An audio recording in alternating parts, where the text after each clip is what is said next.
Jadi opsi-opsi bagi STY untuk bisa mengisi kalau bermain dengan 3-4-3 sesuai pola kebanggaan kesayangan dari STY. Kabar baik, ada juga kabar yang kurang enak. Kevin Dix bisa main untuk melawan Jepang, tapi Hilgers absen. Bagaimana Anda melihat hal ini?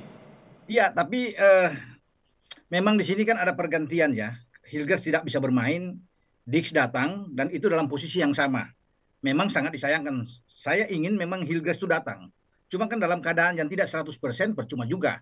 Kalau dia hanya datang dengan 70-80%. Jadi benar-benar harus siap memang. Itu masalah ketika lawan Ajax kemarin ketika dia ditarik keluar karena ada tackling yang keras dari gelandang Ajax sehingga dia tidak bugar ya untuk bisa datang. Tapi tidak mengapa kan ada Kevin Dix yang bermain. Pemain belakang kita juga banyak. Jadi opsi-opsi bagi STY untuk bisa mengisi kalau bermain dengan 3-4-3 sesuai pola kebanggaan kesayangan dari STY. Artinya ada Kevin Dix akan mendampingi dengan kapten kesebelasan Jai Ises atau salah satu di antara Rizky Ridho, Jordi dan Justin Hapner.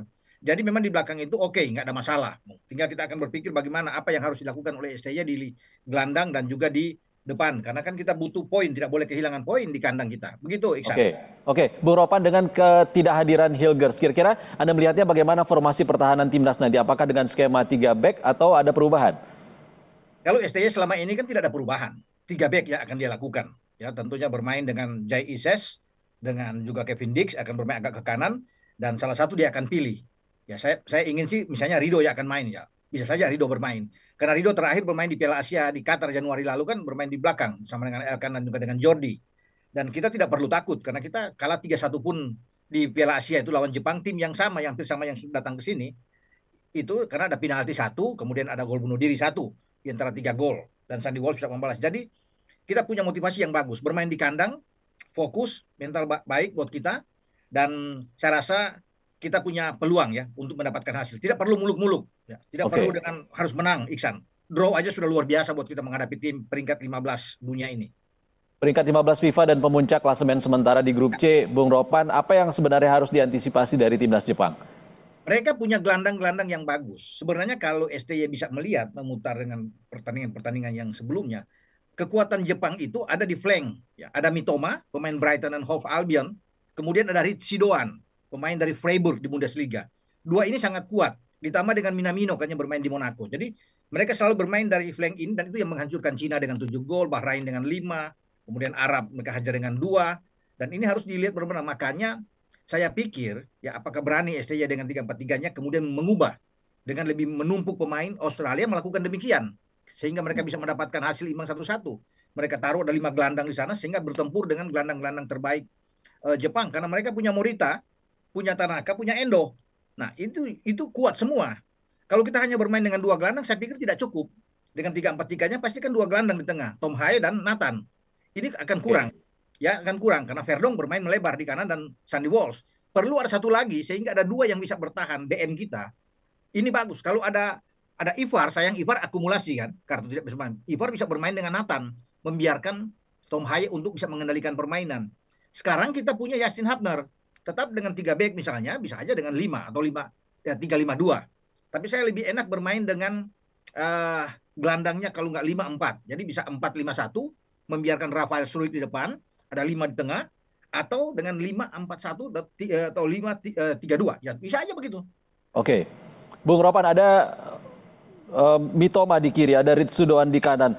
Kira-kira bagaimana nanti STY untuk menghalau dua winger Jepang yang sangat kuat ini untuk menghadapi di Jumat nanti? Jika STY bermain tetap dengan 3-4-3, maka 2 flank kita back yang dihuni oleh Sandy Walsh di kanan dan Verdong di kiri, itu pasti akan lebih banyak untuk fokus bermain ke belakang. Sehingga akan ada terbentuk 5 pemain untuk mendampingi Jai, Kevin, dengan salah satu di antara Justin, Jordi, atau dengan Rizky Ridho. Ya. Jadi ini yang kuat. Tidak boleh terpancing untuk banyak naik ke depan. Itu kan Jepang akan melakukan itu, akan menarik Sandy dan Verdong. Sehingga membuka ruang ini untuk Ritchie-Doan dan Mitoma masuk dari sisi ini. Nah, pekerjaan yang berat dihadapi oleh Sandy Walsh dan Verdong.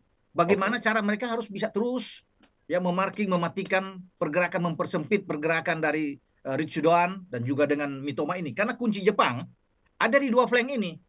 Berbahaya sekali, skill bagus, teknik permainan bagus, punya kecepatan dan juga gelandang mereka ya Morita bersama dengan Tanaka ini kuat ya ketika di depan terisolasi selalu mereka akan coming from behind dengan cepat sekali karena Morita ini salah satu andalan dari Sporting Lisbon yang mengalahkan City kemarin dengan 4 gol di UCL. Jadi ini pemain yang berbahaya. Ya. Semua yang bermain tuh 11 pemain mereka bermain di Eropa semua nantinya dan semua di tier 1 pemain-pemain inti. Makanya saya bilang gelandang itu harus dipenuhi, bertarung di sana. Ya, Oke. sempit ruang itu, Iksan. Oke, dengan menumpuk gelandang di tengah untuk menghalau lini tengah Jepang yang sangat kuat, artinya menyimpan satu posisi di depan untuk timnas Indonesia yang akan menggedor pertahanan Jepang. Siapa yang kira-kira tepat untuk menurut Anda? Kalau kita dengan 5 di belakang misalnya, karena Verdon dan Sandi yang saya bilang tadi ke belakang, berarti ada 4 gelandang, itu Ragnar harus bisa membantu ke tengah. Ya, untuk membantu jadi 4. Nah, satu di depan yang tertinggal adalah Rafael Struijk. Dia yang akan, nah, kita kan pasti akan dibuat, mereka akan pressing lebih dulu sama kita. Jadi taktik kita jangan layani. Kalau kita bermain juga terbuka, terpancing, habis kita. Bermain secara ofensif, mereka lebih kuat. Nah, kita bermain lebih dalam aja. Yang menunggu, kemudian counter.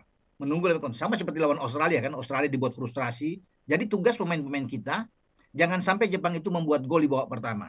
Kalau 30 menit lewat mereka gagal menggetarkan gawang kita punya keuntungan. Bagus. Baik. Apalagi kita bisa mencuri gol. Gitu, Iksan. Baik, punya waktu 4 hari untuk berkumpul dan berlatih bersama. Kita harap semua pemain timnas ini siap untuk melawan Jepang Jumat nanti. Terima kasih, Bung Sama-sama. Roni Pangemanan sudah berbagi